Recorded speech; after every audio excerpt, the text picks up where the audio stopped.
é de hoje que a igreja sofre suas perseguições, onde cristãos são alvos de opressões e conflitos. Ao longo da história, política e religião sempre andaram lado a lado e permanecem interligadas uma à outra de acordo com temas que se discutem: valores da família, da ética, da moral, a valorização da vida. É preciso que haja o engajamento da religião no ambiente da legislação, com pessoas que tenham conhecimentos de valores, favorecendo e respeitando a sociedade. Mas o que tem acontecido hoje é uma disputa na inserção de partidos que se dizem a favor da igreja em plena época de decisão eleitoral. Em um vídeo que circulou nas redes sociais, o Partido dos Trabalhadores usufrui de uma pesquisa feita há 30 anos atrás no Distrito Federal, em que diz que depois da Polícia Militar, a Igreja Evangélica seria a segunda instituição mais violenta e agressiva pela sociedade. Foi feita uma pesquisa quais as instituições menos empáticas, mais violentas, mais agressivas contra a sociedade. A pesquisa determinou que a Polícia Militar do Distrito Federal estava em primeiro lugar. E logo em seguida, as igrejas evangélicas, Mauro. Eu estou conversando com quem é pastor, com quem é padre. Eu vou conversar com todo mundo enquanto povo brasileiro, enquanto eleitores. Se eu ganhar as eleições, aí eu vou conversar com o chefe supremo para dizer qual é o papel deles. No mesmo vídeo, o partido de Lula diz ainda que os políticos eleitos do PT não devem apoiar nenhuma igreja evangélica. Eu tenho uma coisa para fazer aos políticos quando tiverem a caneta na mão, quando tiverem o controle de direito. Parem definitivamente de doar qualquer coisa para qualquer igreja. E usam desse argumento da violência para dizer que as igrejas evangélicas apoiam o atual presidente, o relacionando à agressividade, sendo que desde o seu primeiro mandato tem utilizado no slogan de campanha a frase "Brasil acima de tudo, Deus acima de todos", sempre apoiando e defendendo os valores da vida e da família.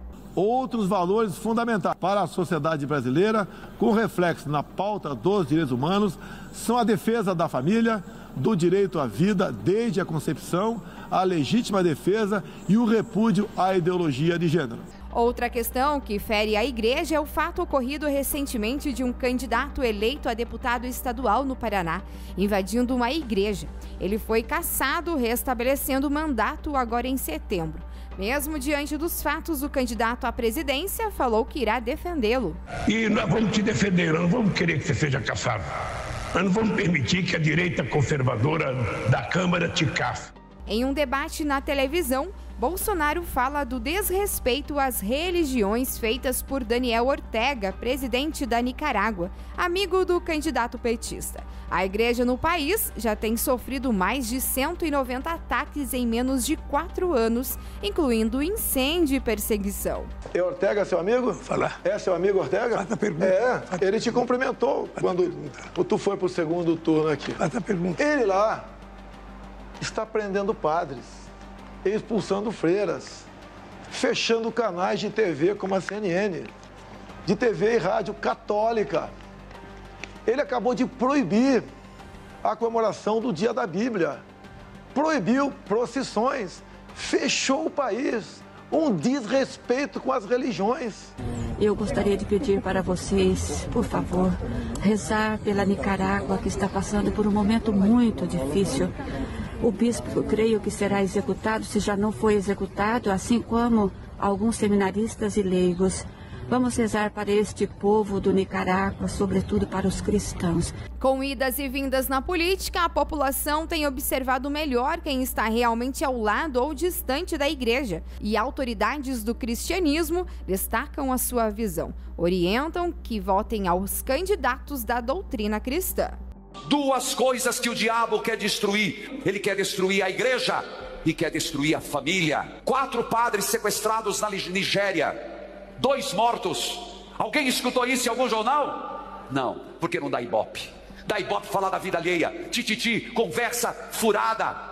Mas o inimigo está acabando com a igreja, porque a igreja é uma voz contra o aborto. A igreja é uma voz em favor da família. A segunda instituição que faz o inferno tremer é uma família unida, é uma família harmoniosa.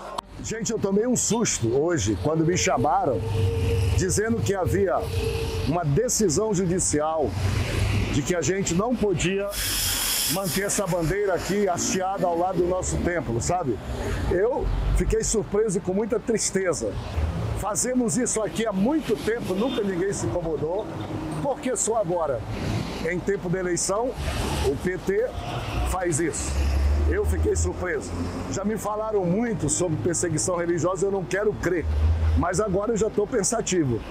Nem estão governando o Brasil, já fazem isso com a igreja, com a bandeira brasileira, imaginem se governar. Tem candidatos aí que falam mal da igreja, que quer acabar com a herança cristã. Nesse vocês não votem, de modo algum. Então, quem for a favor do aborto, quem for a favor de políticas, eutanásia, de ideologia de gênero, não votem em quem propaga a ideologia de gênero. Nos meus quase 60 anos, eu nunca recebi no meu ministério uma autoridade que tenha tanto amor pelas pessoas e simplicidade.